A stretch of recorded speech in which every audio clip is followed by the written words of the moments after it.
જય સ્વામિનારાયણ. સહજાનંદ વિદ્યાલયના video lecture શિક્ષણમાં આપ સર્વ વિદ્યાર્થી મિત્રોનું હાર્દિક સ્વાગત છે. ધોરણ 12 રસાયણ વિજ્ઞાન પ્રકરણ 8 ડી અને એફ વિભાગના તત્વો. આજના લેક્ચરમાં આપણે સંક્રાંતિ ધાતુ તત્વોની આયનીકરણ એન્થાલ્પીના વલણો વિશે ભણીશું. તો સૌથી પહેલા આપણે આયનીકરણ એન્થાલ્પીનું ઝડપથી પુનરાવર્તન કરી લઈએ કે ભાઈ આયનીકરણ એન્થાલ્પી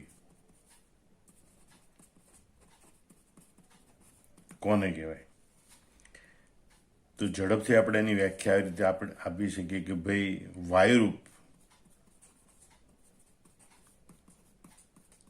તટસ્થ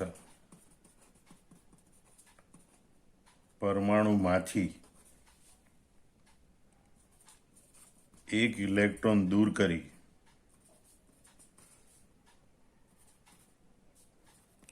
વાયુરૂપ ધન આયન બનાવવા માટે આપવી પડતી ઉર્જા એને કહેવાય આયનીકરણ એન્થાલ્પી. એમાં પાછું આપણે આવી રીતે કહીએ ભાઈ પ્રથમ આયનીકરણ એન્થાલ્પી,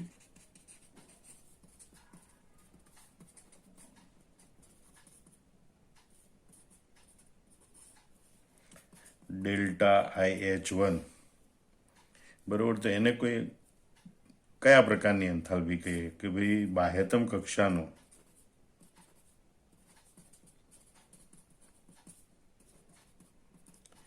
સૌથી છેલ્લો અને સૌથી ઓછો આકર્ષાયેલો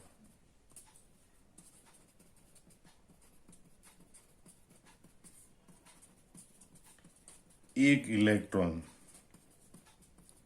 દૂર કરવા માટે આપવી પડતી ઉર્જા બરોબર. એટલે એને કહેવાય પ્રથમ આયનીકરણ એન્થાલ્પી. અથવા તો આપણે કહીએ ભાઈ વાયુરૂપ ધાતુ પરમાણુ હોય એમાંથી એક સંયોજક વાયુરૂપ ધન આયન બનાવવા માટે આપવી પડતી ઉર્જા એને આપણે કહીએ પ્રથમ આયનીકરણ એન્થાલ્પી. પછી કહીએ ભાઈ દ્વિતીય આયનીકરણ એન્થાલ્પી કોને કહેવાય.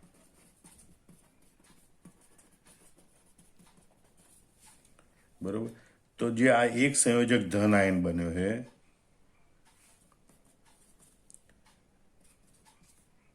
એમાંથી બીજો ઇલેક્ટ્રોન દૂર કરી અને દ્વિસંયોજક ધન આયન બનાવવા માટે આપવી પડતી ઉર્જા.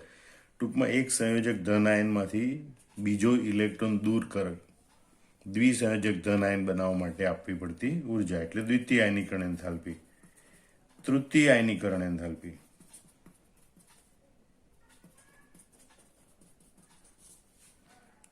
બરોબર. તો આ જે દ્વિસંયોજક ધન આયન છે એમાંથી વધુ એક ઇલેક્ટ્રોન દૂર કરી અને ત્રિસંયોજક ધન આયન બનાવવા માટે આપવી પડતી ઉર્જા એને આપણે કહીશું તૃતીયકરણ એન્થાલ્પી. આ દ્વિતીય આયનીકરણ એન્થાલ્પી બરોબર. એટલે તટસ્થ પરમાણુમાંથી એક સંયોજક ધન આયન બનાવો એટલે કે એ પહેલો ઇલેક્ટ્રોન દૂર કરો એટલે પ્રથમ આયનીકરણ એન્થાલ્પી. એક સંયોજક ધન આયન બને એમાંથી હવે બીજો ઇલેક્ટ્રોન દૂર કરી અને દ્વિસંયોજક ધન આયન બનાવવા માટે આપવી પડતી ઉર્જા તે દ્વિતીય આયનીકરણ એન્થાલ્પી.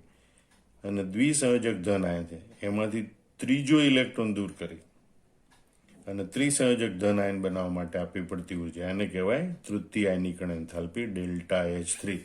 સ્વાભાવિક જેમ જેમ ઇલેક્ટ્રોન દૂર થતો જાય એમ અસરકારક કેન્દ્રીય ધનવીજભાર વધતો જાય એટલે કેન્દ્રનું બહારની કક્ષાના ઇલેક્ટ્રોન પ્રત્યેનું આકર્ષણ વધતું જાય માટે આપવી પડતી ઉર્જા વધે એટલે એન્થાલ્પી વધે.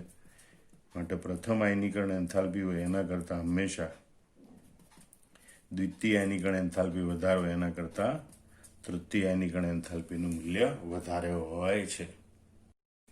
હવે આપણે જોઈએ પહેલા આયનીકરણ એન્થાલ્પીને અસર કરતા પરિબળો. આયનીકરણ એન્થાલ્પીને અસર કરતા પરિબળો ટૂંકમાં લખીને સમજાવી દઉં છું કારણ કે આ પહેલા આપણે આના વિશે ભણી ગયેલા છે. તો પહેલું પરિબળ છે પરમાણુય ત્રિજ્યા અથવા કહેવાય પરમાણુય કદ. જેમ પરમાણુ ત્રિજ્યા ઓછી એમ બાહ્યતમ કક્ષાના ઇલેક્ટ્રોન કેન્દ્રની વધુ નજીક હોય બરોબર. તો આયનીકરણ એન્થાલ્પી વધારે હોય. પરમાણુની ત્રિજ્યા ઓછી હોય તો આયનીકરણ એન્થાલ્પી વધારે હોય. એનાથી વિરુદ્ધ સમજી લેવાનું. જો પરમાણુ ત્રિજ્યા વધુ હોય એટલે કે પરમાણુ કદ મોટું હોય તો બાહ્યતમ કક્ષાનો ઇલેક્ટ્રોન કેન્દ્રથી દૂર ગોઠવાય, બરોબર. અને તો આયનીકરણ એન્થાલ્પી ઓછી હોય, કારણ કે દૂર ગોઠવાયેલો ઇલેક્ટ્રોન કેન્દ્ર વડે ઓછો આકર્ષાયેલો હોય. ઓછા આકર્ષાયેલા ઇલેક્ટ્રોનને દૂર કરવા માટે ઓછી ઉર્જાની જરૂર પડે. આ એક વાત હતી. બીજી વાત આપણે જોઈએ, અસરકારક કેન્દ્રીય ધનવીજભાર અને શિલ્ડિંગ અસર.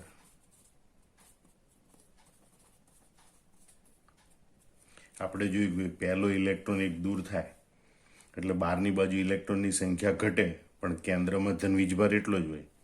એટલે અસરકારક કેન્દ્રીય ધનવીજભાર વધે. અસરકારક કેન્દ્રીય ધનવીજભાર વધે. આના માટે અસરકારક કેન્દ્રીય ધનવીજભાર વધે તો આયનીકરણ એન્થાલ્પી વધે. કારણ કે કેન્દ્રનું આકર્ષણ, કેન્દ્રનું ઇલેક્ટ્રોન પ્રત્યેનું આકર્ષણ વધે, એને દૂર કરવા માટે વધારે ઉર્જાની જરૂર પડે. એટલે અસરકારક કેન્દ્રીય ધનવીજભાર વધે તો આયનીકરણ એન્થાલ્પી વધે. બીજું છે શિલ્ડિંગ અસર. શિલ્ડિંગ અસર એટલે બાહ્યતમ કક્ષા સિવાયના અંદરના સંપૂર્ણ ભરાયેલા ઇલેક્ટ્રોન જે કવચ અસર પૂરું પાડે એ બાહ્યતમ કક્ષાના ઇલેક્ટ્રોનનું કેન્દ્ર તરફનું આકર્ષણ બળ ઘટાડે.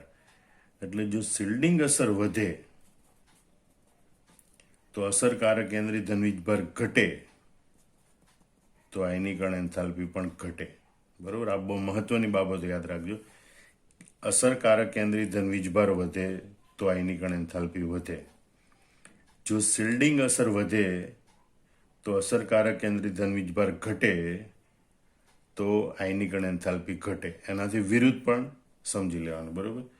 અને ત્રીજું પરિબળ છે ઉત્પન્ન થતા ધન આયનની સ્થાયીતા. જો કોઈ કારણસર તટસ્થ પરમાણુમાંથી ઉત્પન્ન થતો ધન આયન એ વધુ સ્થાયીતા પ્રાપ્ત કરી શકતો હોય તો એની ઇલેક્ટ્રોન ગુમાવવાની વૃત્તિ વધારે હોય તો એવો ઇલેક્ટ્રોન દૂર કરવા માટે ઓછી ઉર્જાની જરૂર પડે તો આયનીકરણ એન્થાલ્પી ઓછી. મતલબ કે ઉત્પન્ન થતા ધન આયનની સ્થાયીતા વધારે હોય, બરોબર, તો ડેલ્ટા આઈએચ પ્રમાણમાં ઓછી હોય છે. તો ડેલ્ટા આઈએચ એ પ્રમાણમાં ઓછી હોય. તો આ ત્રણ મહત્વના પરિબળોના આધારે આપણે આ સંક્રાંતિ ધાતુ તત્વો છે એની આયનીકરણ એન્થાલ્પીના વલણો જોઈશું. કોઈ પણ શ્રેણી, કોઈ પણ સમૂહ, કોઈ પણ આવર્ત, એમાં તમારે આયનીકરણ એન્થાલ્પીનું વલણ સમજવું હોય તો આટલી બાબતો તમારે બરોબર કન્સેપ્ટ સાથે યાદ રાખવી પડે. હવે આપણે જોઈએ સંક્રાંતિ ધાતુ તત્વોના આયનીકરણ એન્થાલ્પીના વલણો. હવે આપણે જોઈએ કે ભાઈ સંક્રાંતિ તત્વોની દરેક શ્રેણીમાં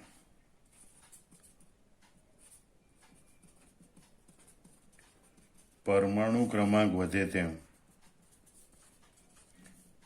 એટલે કે ડાબેથી જમણી તરફ જઈએ તેમ, સામાન્ય રીતે જનરલી અપવાદરૂપ ઘટનાઓ એમાં જોવા મળશે, પણ સામાન્ય રીતે આ ઘટના જોવા મળે કે સામાન્ય રીતે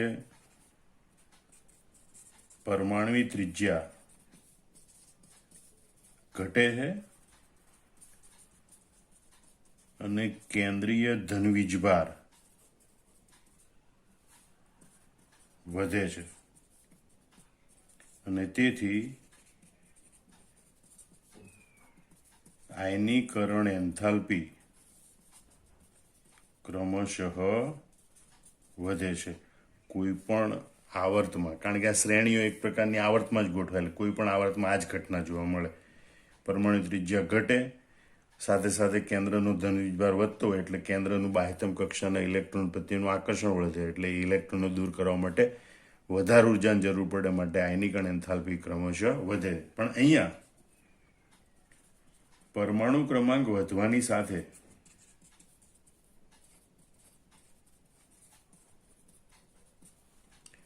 નવો ઉમેરાતો ઇલેક્ટ્રોન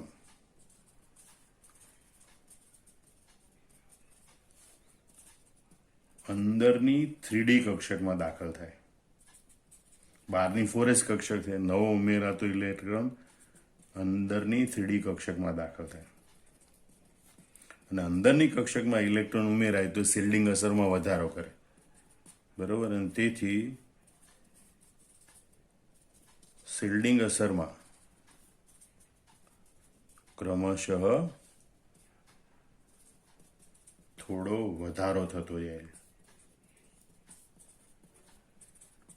એટલે કઈ ઘટના જોવા મળે? અહીંયા આયનીકરણ એન્થાલ્પીમાં તો વધારો થાય છે, પણ બહુ ઓછો વધારો થાય છે. એટલે એમ કહી શકાય કે ભાઈ બિન સંક્રાંતિ તત્વોની સરખામણીમાં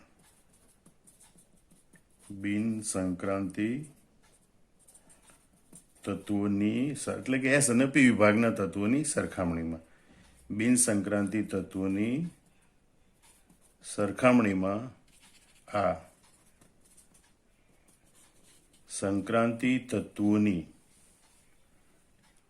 ક્રમિક આયનીકરણ એન્થાલ્પીમાં થતો વધારો. બિન સંક્રાંતિ તત્વોની સરખામણીમાં આ સંક્રાંતિ તત્વોની ક્રમિક આયનીકરણ એન્થાલ્પીમાં થતો વધારો એ પ્રમાણમાં ઓછો હોય છે. એટલે વધારો તો થાય એન્થાલ્પીમાં, પણ એ બહુ ઓછો, નજીવો વધારો થાય. અથવા તો એમ કહેવાય કે ભાઈ આ વધારો એ ખાસ પ્રબળ હોતો નથી. બરોબર. એટલે કે બિન સંક્રાંતિ તત્વોની સરખામણીમાં સંક્રાંતિ તત્વો એટલે કે ડી વિભાગના તત્વો છે એની એક પછી એક આયનીકરણ એન્થાલ્પીમાં થતો વધારો એ ખાસ પ્રબળ હોતો નથી. વધારો થાય પણ એ ખાસ પ્રબળ હોતો નથી. વળી સામાન્ય રીતે પ્રથમ આયનીકરણ એન્થાલ્પીના મૂલ્યમાં પ્રથમ આયનીકરણ એન્થાલ્પી ΔIH1 ના મૂલ્યમાં જે વધારો થાય છે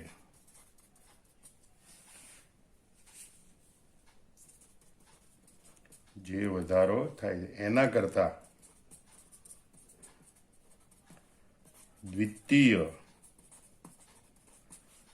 અને તૃતીય આયનીકરણ એન્થાલ્પીમાં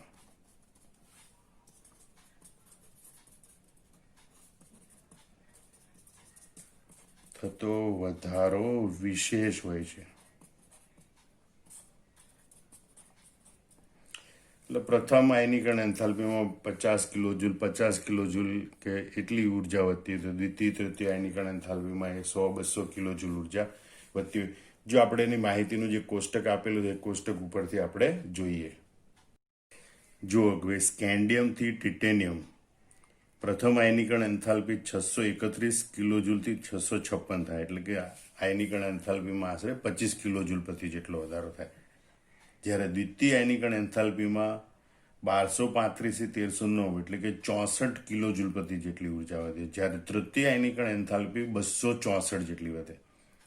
એટલે પહેલા ખાલી 25, પછી 64 અને પછી 264. મતલબ કે પ્રથમ આયનીકરણ એન્થાલ્પીના મૂલ્યમાં જે વધારો થયો એની સરખામણીમાં દ્વિતીય આયનીકરણ એન્થાલ્પીનો વધારો, એની સરખામણીમાં તૃતીય આયનીકરણ એન્થાલ્પીનો વધારો વિશેષ હોય છે, એમ કહેવાનો મતલબ છે. ફરીથી આ 3 અગત્યના મુદ્દા સમજી લો. જો દરેક શ્રેણીમાં કઈ ઘટના બને કે જેમ પરમાણુ ક્રમાંક વધે એટલે ત્રિજ્યા ઘટે અને કેન્દ્રમાં ધન વીજભાર વધે એટલે આયનીકરણ એન્થાલ્પી ક્રમશઃ વધે. કોઈ પણ શ્રેણીમાં એટલે આવર્તમાં આ ઘટના હોય.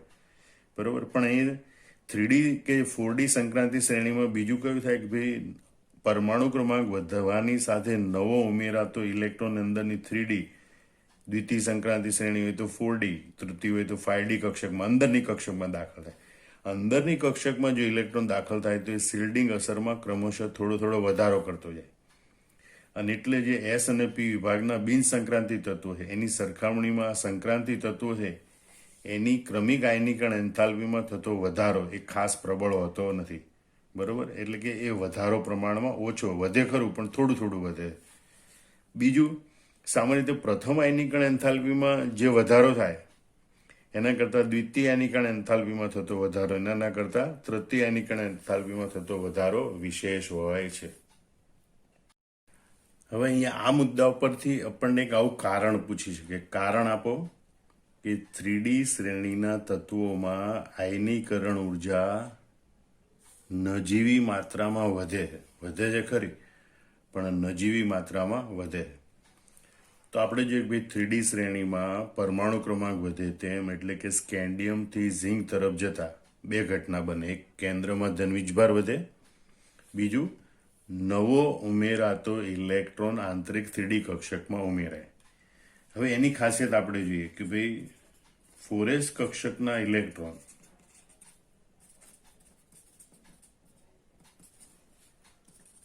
એકબીજાને પરિરક્ષિત કરે.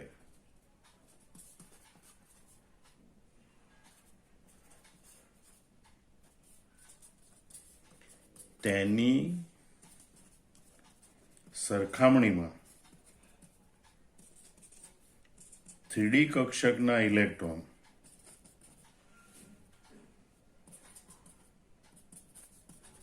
એ 4s કક્ષકના ઇલેક્ટ્રોનને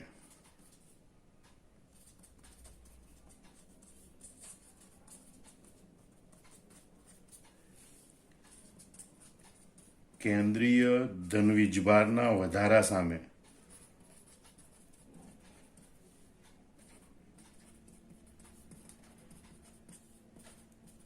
વધુ પરિરક્ષિત કરે છે. કારણ કે 3D કક્ષકના ઇલેક્ટ્રોન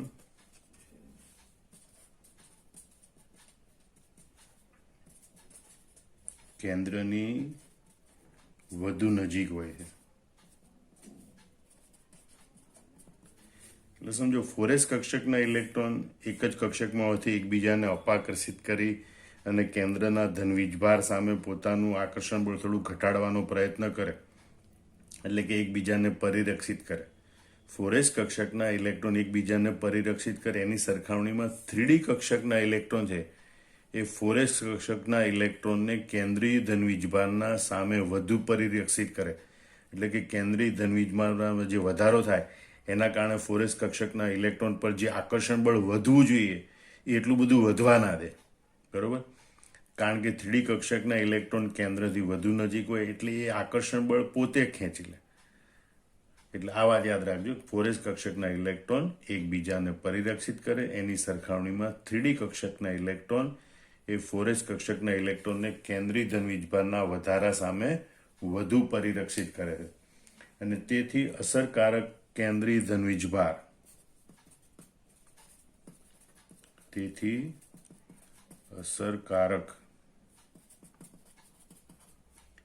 કેન્દ્રીય ધનવીજભાર ક્રમિક રીતે ઓછો વધે છે. જો અહીંયા અસરકારક કેન્દ્રીય ધનવીજભાર કેન્દ્રમાં પ્રોટોન ઉમેરાય એટલે વધે તો ખરો જ, પણ આ ડી કક્ષકની શિલ્ડિંગ અસરને કારણે ઓછો વધે છે. અસરકારક કેન્દ્રીય ધનવીજભાર ક્રમિક રીતે ઓછો વધે છે. માટે પરમાણ્વીય ત્રિજ્યા ધીમેથી ઘટે છે. માટે પરમાણ્વીય ત્રિજ્યાઓ ધીમેથી ઘટે છે. બરોબર? અને તેથી એમ કહી શકાય કે ભાઈ 3D શ્રેણીના તત્વોમાં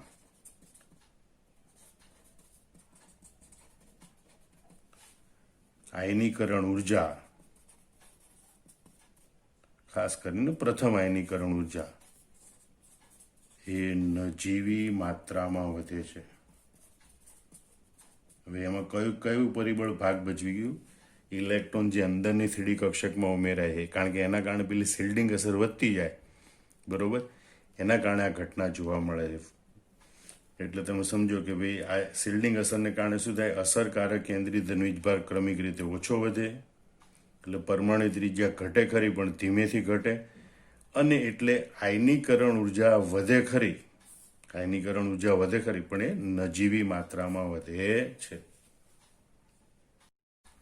હવે આપણે આયનીકરણ એન્થાલ્પીના અન્ય એક અગત્યનું વલણ છે, એને પણ આપણે કારણ સ્વરૂપે જોઈએ કે ભાઈ 3D શ્રેણીના તત્વોની જે પ્રથમ આયનીકરણ એન્થાલ્પી છે એમાં અનિયમિત વલણ જોવા મળે છે.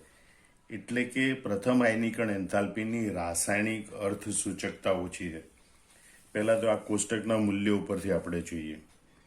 631, પછી વધીને 656 થાય, પછી ઘટીને 650 થાય, પછી થોડીક જ વધે 653 થાય, પછી પાછી 717 જેટલી વધી જાય, પછી 762 જેટલી વધે, પછી ઘટીને 758 થાય, પાછી ઘટે 736 થાય, પછી થોડી વધે 745 થાય, છેલ્લે 906 જેટલી થાય.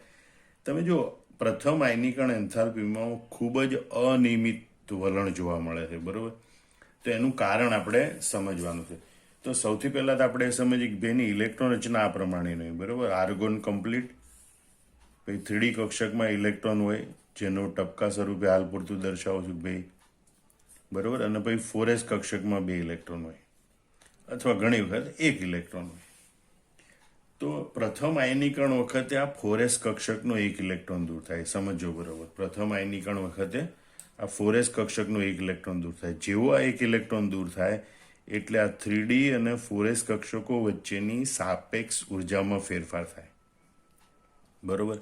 એટલે આયનીકરણ ઉર્જા થાય એની સાથે સાથે અહીંયા પુનર્વિન્યાસ ઉર્જા પણ વળે, ફરીથી ગોઠવણી થાય ઇલેક્ટ્રોનની. એટલે બીજી કઈ ઉર્જા ભળે?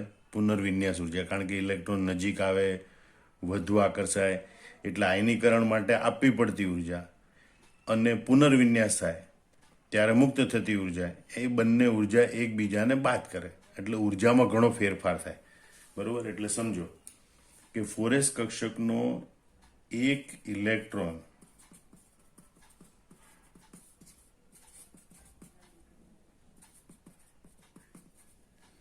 દૂર થવાથી અથવા તો દૂર થયા પછી 3D અને 4s કક્ષકની સાપેક્ષ ઉર્જામાં ફેરફાર થાય છે, બરોબર. અને તેથી આયનીકરણ ઉર્જાની સાથે સાથે આ પુનર્વિન્યાસ ઉર્જા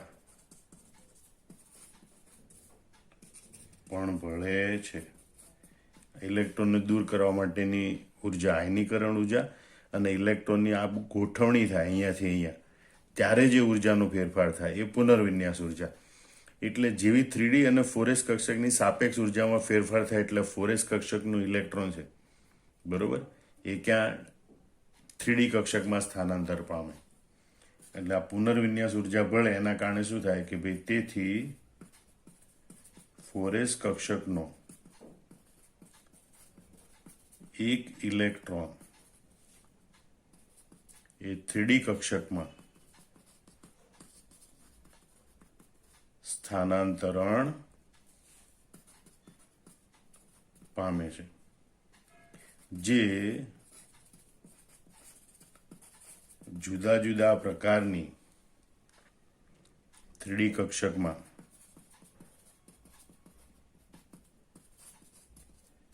ઉમેરાય છે. કોઈ ઇલેક્ટ્રોન dxyમાં ઉમેરાય, કોઈ dyzમાં, કોઈ dzxમાં, કોઈ dx2 - y2માં, બરોબર. તો અહીંયા 4s કક્ષકનો આ જે બાકી વધ્યો એ 1 ઇલેક્ટ્રોન આ પુનર્વિન્યાસ ઉર્જાને કારણે 4s કક્ષકમાંથી 3D કક્ષકમાં સ્થાનાંતરણ પામે. પછી પાછું એ ઉમેરાતો ઇલેક્ટ્રોન છે એ જુદા જુદા પ્રકારની 3D કક્ષકમાં ઉમેરાય, બરોબર. આમ ડી કક્ષકમાં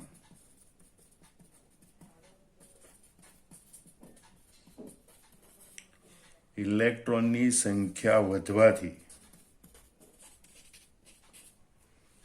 વિનિમય ઉર્જાનું મૂલ્ય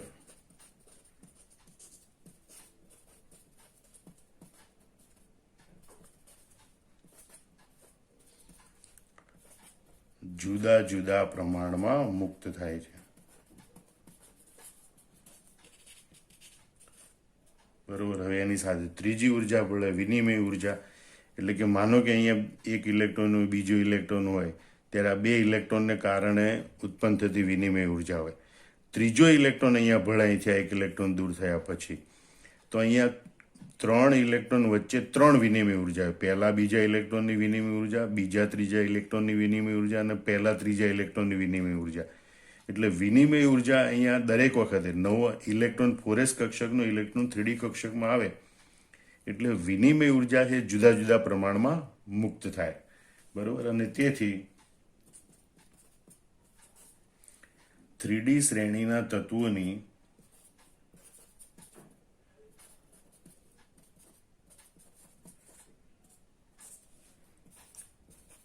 પ્રથમ આયનીકરણ એન્થાલ્પીના મૂલ્યોમાં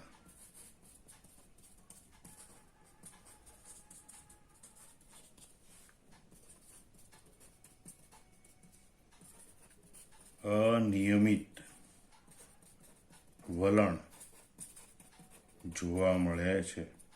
હમણાં આપણે દર્શાવ્યું એમ ઘડીક વધે, થોડી વાર વધે ઘટે, વધે ઘટે, થોડી વધે, વધારે વધે, એ પ્રકારના વલણો જોવા મળે છે. તેના માટે ફરીથી સમજી લો કે અહીંયા 4s કક્ષકનો 1 ઇલેક્ટ્રોન દૂર થાય, બરોબર, ત્યારે 3D અને 4s કક્ષકની સાપેક્ષ ઉર્જામાં ફેરફાર થાય અને એટલે આયનીકરણ ઉર્જાની સાથે પુનર્વિન્યાસ ઉર્જા પડે. એટલે કે ઇલેક્ટ્રોન સ્થાનાંતરણ પામે એ વખતે તત્વ ઉર્જાનો ફેરફાર પડે.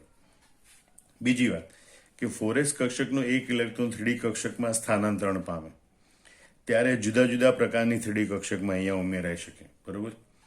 વળી ડી કક્ષકમાં ઇલેક્ટ્રોનની સંખ્યા વધવાથી વિનિમય ઉર્જાનું મૂલ્ય જુદા જુદા પ્રમાણમાં મુક્ત થાય. કોઈ પણ 2 ઇલેક્ટ્રોન એક જ પ્રકારની કક્ષકોમાં 2 ઇલેક્ટ્રોન અદલા બદલી કરે ત્યારે જે પોતાનું સ્થાન અદલા બદલી કરે ત્યારે જે ઉર્જા ઉત્પન્ન થાય એને વિનિમય ઉર્જા કહેવાય. બરોબર.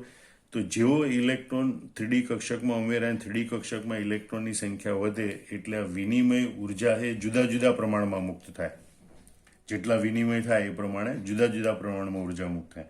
અને એટલે જ આ 3D શ્રેણીના તત્વો છે એની જે પ્રથમ આયનીકરણ એન્થાલ્પી છે એના મૂલ્યોમાં અનિયમિત વલણ જોવા મળે. કારણ કે પ્રથમ આયનીકરણ એન્થાલ્પી છે એ હકીકતમાં આ આયનીકરણ ઉર્જાની સાથે સાથે પુનર્વિન્યાસ ઉર્જા અને વિનિમય ઉર્જા વડે પણ અસર પામેલી છે. બરોબર. એટલે આ પ્રથમ આયનીકરણ એન્થાલ્પીના મૂલ્યોમાં અનિયમિત વલણ જોવા મળે છે. હવે આપણે એક અન્ય વલણ જોઈએ કે ભાઈ સંક્રાંતિ તત્વોની દરેક શ્રેણીમાં તત્વોની દ્વિતીય આયનીકરણ એન્થાલ્પી ડેલ્ટા IH2 એના મૂલ્યમાં વધારો થાય છે. એમ કહીએ કે ઘણો વધારો થાય છે. તો એનું કારણ શું એ આપણે સમજાવશે. તો અલગ કારણ તરીકે પણ પૂછે, કારણ આપો સંક્રાંતિ તત્વોની દરેક શ્રેણીમાં તત્વોની દ્વિતીય આયનીકરણ એન્થાલ્પીના મૂલ્યમાં વિશેષ વધારો થાય છે. તો એના માટે એમ સમજાય છે કે ભાઈ કારણ કે પ્રથમ આયનીકરણને અંતે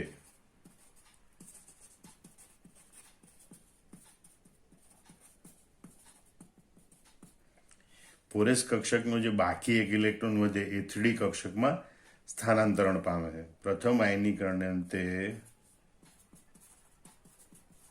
4s કક્ષકનો ઇલેક્ટ્રોન એ 3D કક્ષકમાં સ્થાનાંતરણ પામે છે. બરોબર. માટે જે M+ આયન બને એમાં હવે 4s કક્ષકમાં એક ઇલેક્ટ્રોન રહેતો નથી. એટલે 4s કક્ષક સિવાયની ફક્ત D પ્રકારની ઇલેક્ટ્રોન રચના બાકી રહે. કે ભાઈ માટે M+ એક સંયોજક ધન આયન બને, એક ઇલેક્ટ્રોન ગુમાવે એટલે. તો પ્રથમ આયનીકરણને અંતે બનતો M+ આયન છે એ M+ આયન એ 4s ઇલેક્ટ્રોન સિવાયની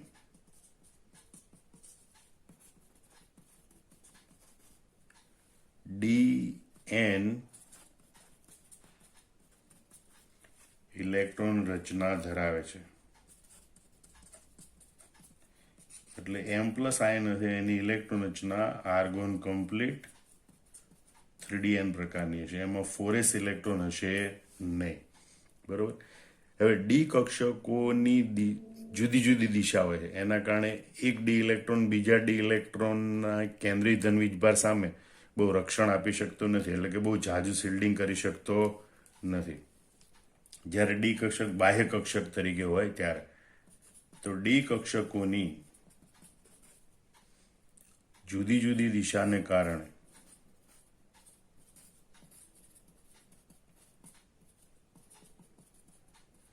જુદી જુદી અલગ અલગ દિશામાં ડી કક્ષકો ગોઠવાયેલી હોય, એના કારણે એક ડી ઇલેક્ટ્રોન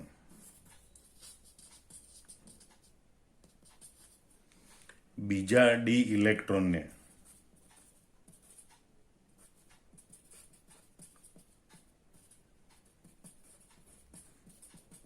કેન્દ્રીય ધનવીજભાર સામે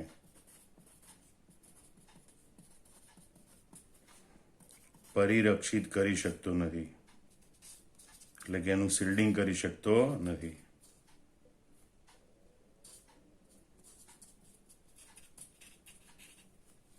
બરોબર. તેથી ડી ઇલેક્ટ્રોનનું કેન્દ્ર તરફનું આકર્ષણ વધે. તેથી ડી ઇલેક્ટ્રોનનું આજે બાકી વધે ડી ઇલેક્ટ્રોનનું હવે કેન્દ્ર તરફનું આકર્ષણ વધે.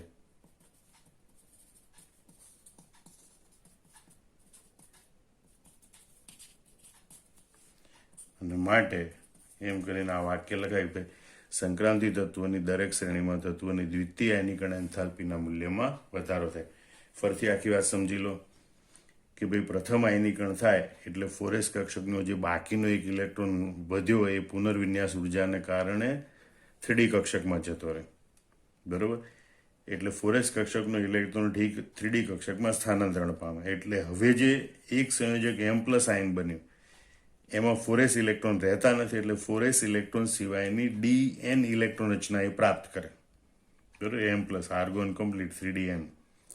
હવે ડી કક્ષકમાં જે ઇલેક્ટ્રોન હોય એ ડી કક્ષકોની જુદી જુદી દિશાને કારણે એક ડી ઇલેક્ટ્રોન બીજા ડી ઇલેક્ટ્રોનને કેન્દ્રીય ધનવીજભાર સામે વધુ પરિરક્ષિત કરી શકતો નથી. પછી એનું એ બાહ્ય કક્ષા બની ગઈ એટલે એનું શિલ્ડિંગ એટલું પ્રબળ રહેતું નથી. બરોબર. અને શિલ્ડિંગ પ્રબળ ના હોય એટલે કેન્દ્રનું તરફનું ઇલેક્ટ્રોનનું આકર્ષણ વધે, માટે ડી ઇલેક્ટ્રોનનું કેન્દ્ર તરફનું આકર્ષણ વધે. હવે એ ઇલેક્ટ્રોનને દૂર કરવા માટે ઘણી વધારે ઉર્જાની જરૂર પડે. બરોબર. અને માટે દ્વિતીય આયનીકરણ એન્થાલ્પીના મૂલ્યમાં વધારો થાય છે.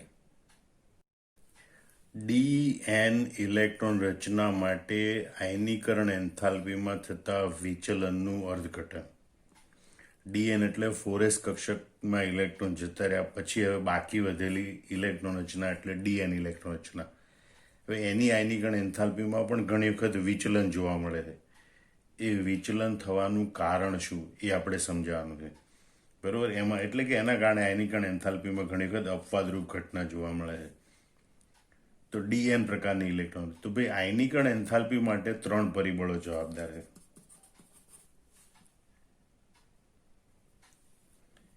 એક, કેન્દ્ર તરફ ઇલેક્ટ્રોનનું આકર્ષણ. 2,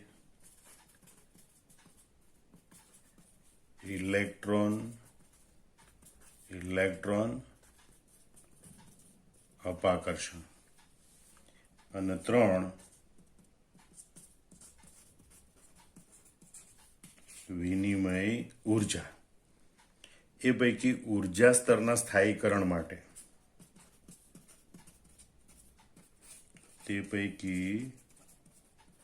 ઉર્જા સ્તરના સ્થાયીકરણ માટે વિનિમય ઉર્જા જવાબદાર હોય છે.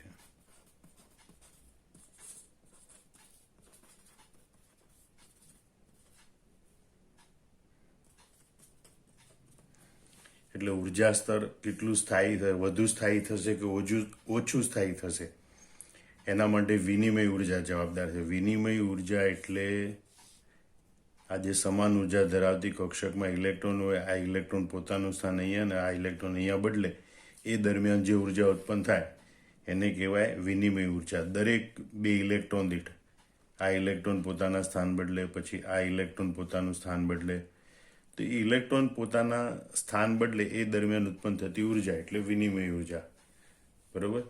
તો વિનિમય ઉર્જા એ શક્તિય સ્તરોમાં રહેલા સમાન સ્પિન ધરાવતા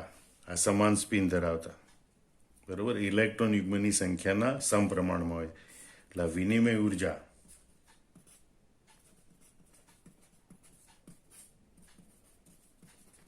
એ સમાન શક્તિય કક્ષકમાં રહેલા એટલે કે સમાન શક્તિ ધરાવતી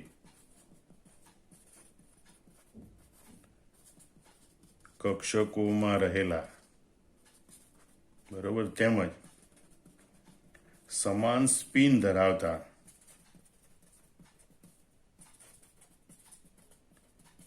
ઇલેક્ટ્રોન યુગ્મોની સંખ્યાના સમપ્રમાણમાં હોય છે. જેમ કે ડી કક્ષકમાં એક જ ઇલેક્ટ્રોન હોય તો વિનિમય ઉર્જા હોતી નથી. 2 ઇલેક્ટ્રોન હોય તો એક વિનિમય શક્ય છે એટલે એક વિનિમય દીઠ વિનિમય ઉર્જા જોવા મળે. 3 ઇલેક્ટ્રોન હોય તો 1 2 2 3 3 1 એમ 3 વિનિમય શક્ય છે. જો 4 ઇલેક્ટ્રોન હોય તો 1 2 1 3 1 4 2 3 2 4 અને 3 4 એમ 6 વિનિમય શક્ય છે. અને જો 5 ઇલેક્ટ્રોન હોય તેવા 10 વિનિમય શક્ય છે. 1 ઇલેક્ટ્રોન હોય તો વિનિમય શક્ય નથી. 2 ઇલેક્ટ્રોન હોય તો 1 વિનિમય શક્ય છે. 3 ઇલેક્ટ્રોન હોય તો 3 વિનિમય શક્ય છે. 4 ઇલેક્ટ્રોન હોય તો 6 વિનિમય શક્ય છે. અને 5 ઇલેક્ટ્રોન હોય તો 10 વિનિમય શક્ય છે. અને એ દરેક વિનિમય દીઠ થોડી ઉર્જા ઉત્પન્ન થાય. જેટલી ઉર્જા ઉત્પન્ન થાય એટલી ઉર્જા સ્તરને વધુ સ્થાયીતા પ્રાપ્ત થાય. બરોબર, આ બાબત અહીંયા સંકળાયેલી છે, અહીં ધ્યાન રાખજો. એટલે ફરીથી સમજો કે ભાઈ આયનીકરણ એન્થાલ્પી માટે 3 પરિબળ જવાબદાર છે.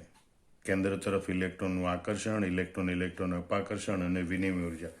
એમાં ઉર્જા સ્તરના સ્થાયીકરણ માટે કોણ જવાબદાર છે? વિનિમય ઉર્જા. વિનિમય ઉર્જા એટલે શું?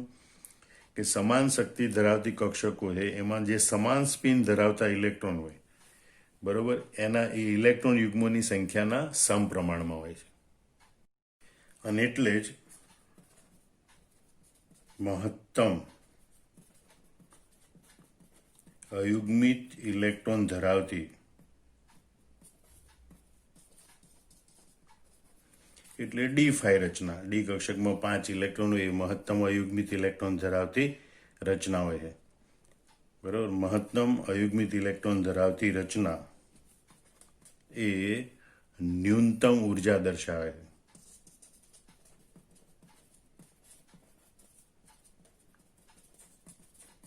એટલે D5 ઇલેક્ટ્રોન રચના હોય એની ઉર્જા ન્યૂનતમ હોય.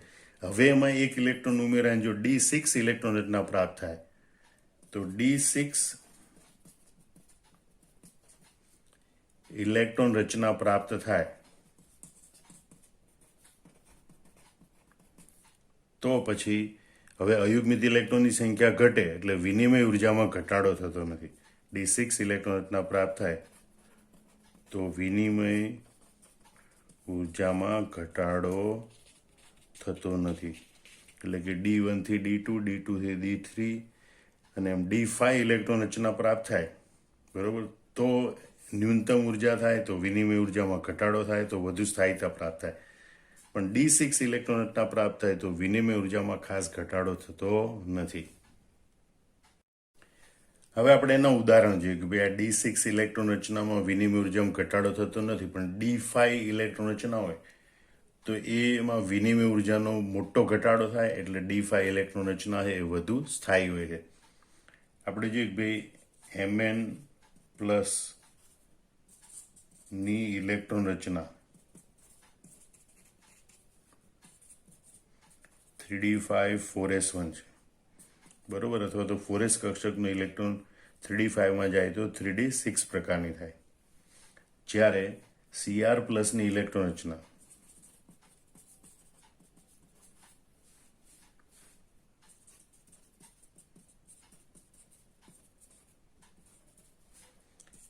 એ 3d5 છે બરોબર. હવે 3d5 રચના એ વધુ સ્થાયી છે Cr પ્લસની. એટલે તમે સમજો કે ભાઈ Cr પ્લસની આયનીકરણ એન્થાલ્પી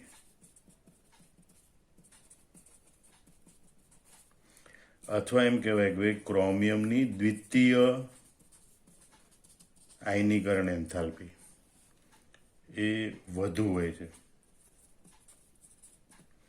કારણ કે તમે જુઓ Cr પ્લસની ઇલેક્ટ્રોન રચના 3d5 છે. વિનિમય ઉર્જાને કારણે એની સ્થાયીતા ખૂબ વધારે હોય, એટલે સ્થાયી ઇલેક્ટ્રોનમાંથી ઇલેક્ટ્રોન દૂર કરવા માટે વધારે ઉર્જાની જરૂર પડે. એટલે આ Cr પ્લસ છે એની આયનીકરણ એન્થાલ્પી, Cr પ્લસની આયનીકરણ એન્થાલ્પી અથવા એમ કહેવાય ક્રોમિયમની દ્વિતીય આયનીકરણ એન્થાલ્પી એ વધુ હોય. જ્યારે Mn પ્લસ છે એમાં જો આ એક ઇલેક્ટ્રોન દૂર થાય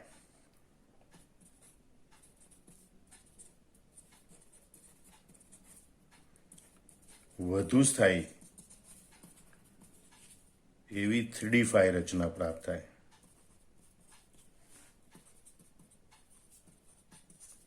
માટે Mn પ્લસ છે એની ઇલેક્ટ્રોન ગુમાવવાની વૃત્તિ વધારે છે. માટે Mn પ્લસની આયનીકરણ એન્થાલ્પી પ્રમાણમાં ઓછી છે અથવા તો અપેક્ષા કરતા ઓછી છે. એટલે એમ કહી શકાય કે ભાઈ Cr પ્લસ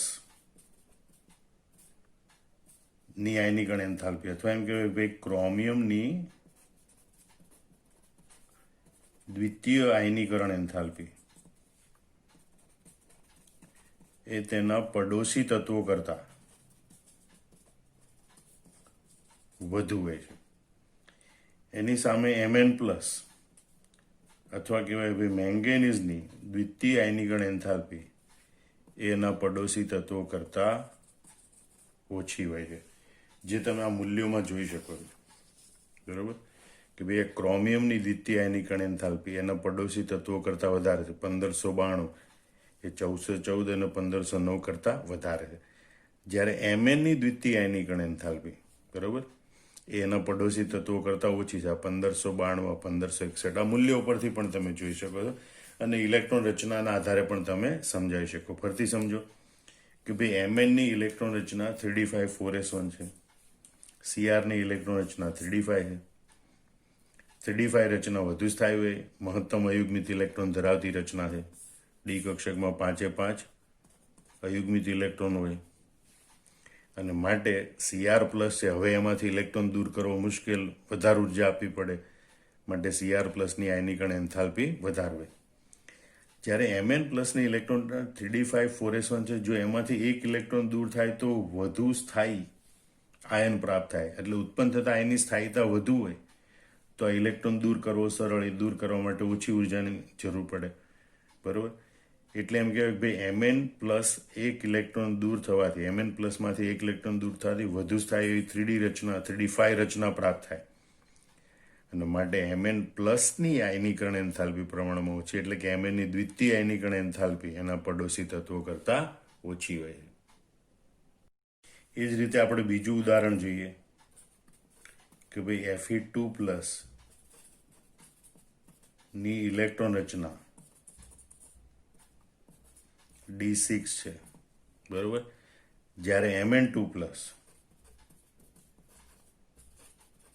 ની ઇલેક્ટ્રોન રચના d5 છે. બરોબર જે વધુ સ્થાયી છે. d5 ઇલેક્ટ્રોન રચના મહત્તમ અયુગ્મિત ઇલેક્ટ્રોન ધરાવે, વિનિમય ઉર્જાને કારણે તે ખૂબ જ સ્થાયી હોય અને માટે Mn2 પ્લસની આયનીકરણ એન્થાલ્પી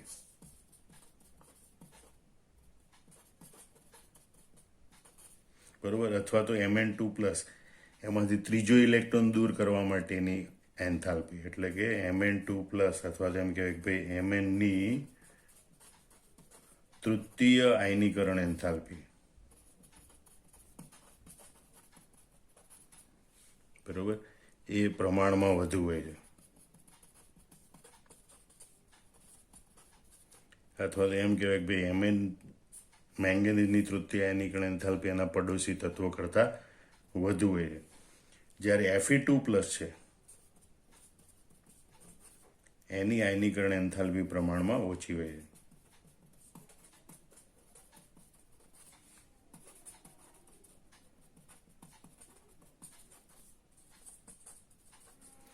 એટલે જો પહેલાં તમે સરખામણી કરી હતી એ Mn પ્લસ અને Cr પ્લસની સરખામણી કરી હતી, બરોબર. હવે તમારે Fe2 પ્લસ અને Mn2 પ્લસની સરખામણી કરવાની. Fe2 પ્લસની ઇલેક્ટ્રોન રચના D6, Mn2 પ્લસની ઇલેક્ટ્રોન રચના D5. D5 ઇલેક્ટ્રોન એટલે વધુ સ્થાયી, એટલે એમાંથી ઇલેક્ટ્રોન દૂર કરવા વધારે ઉર્જાની જરૂર પડે. માટે Mn2 પ્લસની આયનીકરણ એન્થાલ્પી પ્રમાણમાં વધુ હોય, અથવા એમ કહેવાય કે મેંગેનીઝની તૃતીય આયનીકરણ એન્થાલ્પી પ્રમાણમાં વધુ હોય. એટલે મેંગેનીઝની તૃતીય આયનીકરણ એન્થાલ્પી એના પડોશી તત્વો કરતાં વધુ હોય. આ મેંગેનીઝ એની તૃતીય આયનીકરણ એન્થાલ્પી 3260, જે 2990 અને 2962 એના કરતાં વધારે છે. એટલે મેંગેનીઝની તૃતીય આયનીકરણ એન્થાલ્પી એના પડોશી તત્વો કરતાં વધુ હોય છે. તો એના કારણમાં પણ આ સમજાવી શકાય ઇલેક્ટ્રોન રચના, કે ભાઈ Mn2 પ્લસની ઇલેક્ટ્રોન D5 હોય, વિનિમય ઉર્જાને કારણે ખૂબ સ્થાયી હોય, એમાંથી ઇલેક્ટ્રોન દૂર કરવા માટે વધારે ઉર્જાની જરૂર પડે, માટે એની આયનીકરણ એન્થાલ્પી ખૂબ વધારે હોય.